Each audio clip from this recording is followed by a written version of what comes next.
Mr. Meddle and the Chestnuts. Mr. Meddle was very fond of roast chestnuts. He liked to make a little hole in them and put them down as close to the fire as he could without getting them burnt. Then, when they were quite cooked through with the heat of the fire, he poked them away from the burning coal and let them cool in the fender. Then he peeled them, popped the delicious roasted nuts into his mouth and ate them. But this year there were no chestnuts in the shops. Mr. Meddle was very sad.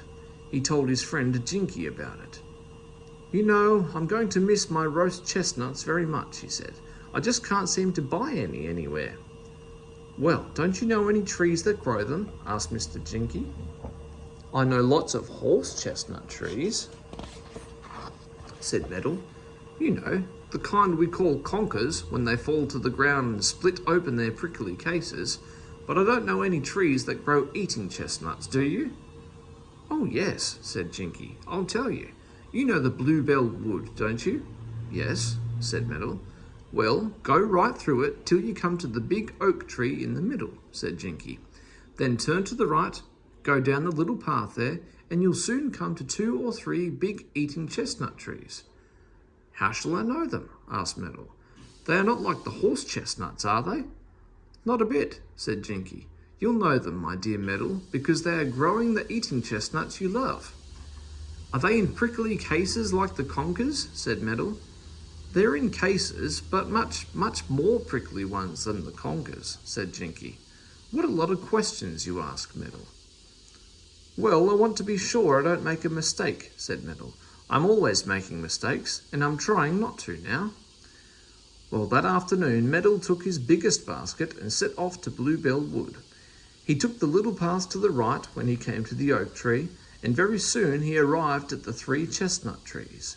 Their leaves were quite different from the conker trees he knew, but Meddle couldn't help knowing they were the right trees, because under them were scattered heaps and heaps of eating chestnuts, some still in their prickly brown cases, and others tumbled out dark brown and shiny. "My word, I shall have a lovely lot to take home and roast," said Meddle, pleased. He began to gather them up and put them into his basket. "What nice big ones there are," thought Meddle, "and oh my goodness me, look at that one." Now the one that Meddle was looking at wasn't a chestnut in a case at all. It was a small brown prickly hedgehog that had wandered up. As soon as it saw Meddle, it had curled itself up tightly so that it was nothing but a round ball of prickles. There it lay on the ground, perfectly still, looking for all the world like a very big chestnut case, all prickly. Meddle picked it up. The prickles hurt his fingers, so he soon dropped it into the basket. "What a giant chestnut must be inside this prickly case," he thought.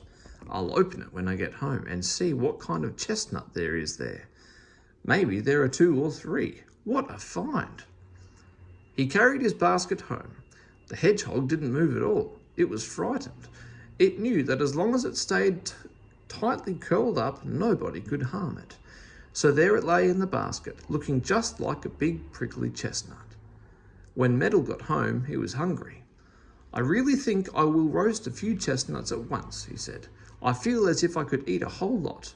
I'll open this great big one first and see how many nuts there are inside it." But of course, he couldn't open it. The more he tried, the more tightly the hedgehog curled itself up, and Meddle pricked his fingers so badly that they began to bleed. "You horrid chestnut," said Meddle crossly.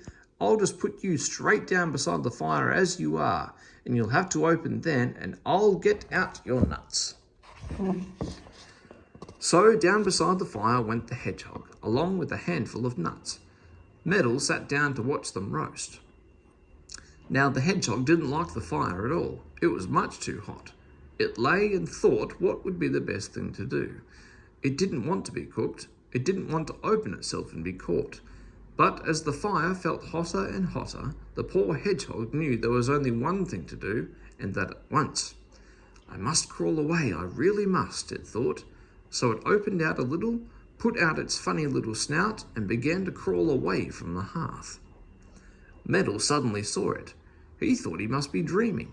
He rubbed his eyes and looked again. The hedgehog was still crawling. "My chestnut's walking!" yelled Meddle. Then he saw the little creature's nose and gave a yell. "My chestnut's got a nose! It's got eyes! Goodness gracious, it's grown legs too!" The hedgehog tried to get over the hearthrug.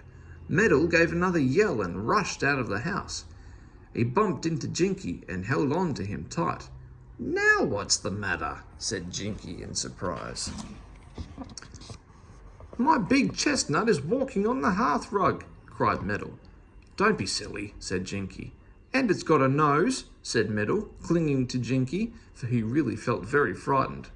"You must be mad," said Jinky. "Who ever heard of a chestnut with a nose?" "Oh, and it's got eyes and legs too," said poor Meddle. "Oh, Jinky, it must be magic. Oh, I don't like it." "I'll come and see this peculiar chestnut," said Jinky. So he went into Meddle's house and looked around. But the hedgehog had heard him coming and had curled itself up tightly under a chair. Jinky looked at it. "There it is," said Meddle, pointing. "But how funny, it hasn't got eyes or a nose or legs anymore." Jinky knew at once that it was a hedgehog.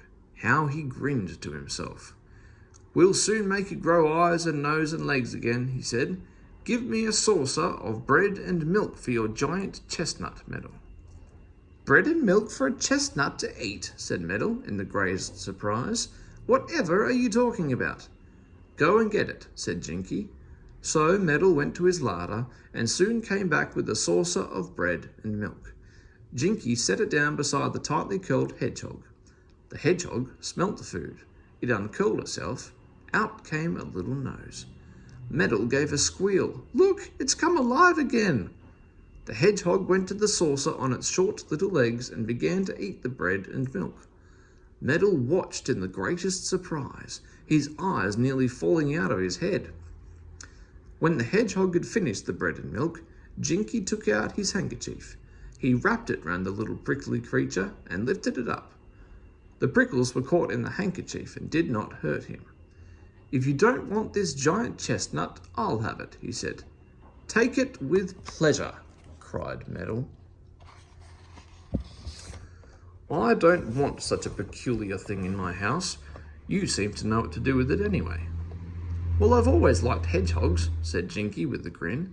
"They eat all the slugs and grubs in the garden. I never heard of anybody but gypsies trying to roast a hedgehog before. Another of your little mistakes, I'm afraid, Meddle." And off he went, grinning so broadly that his smile reached each of his ears. Well, well, well. What will old Meddle do next? I simply can't imagine. Can you?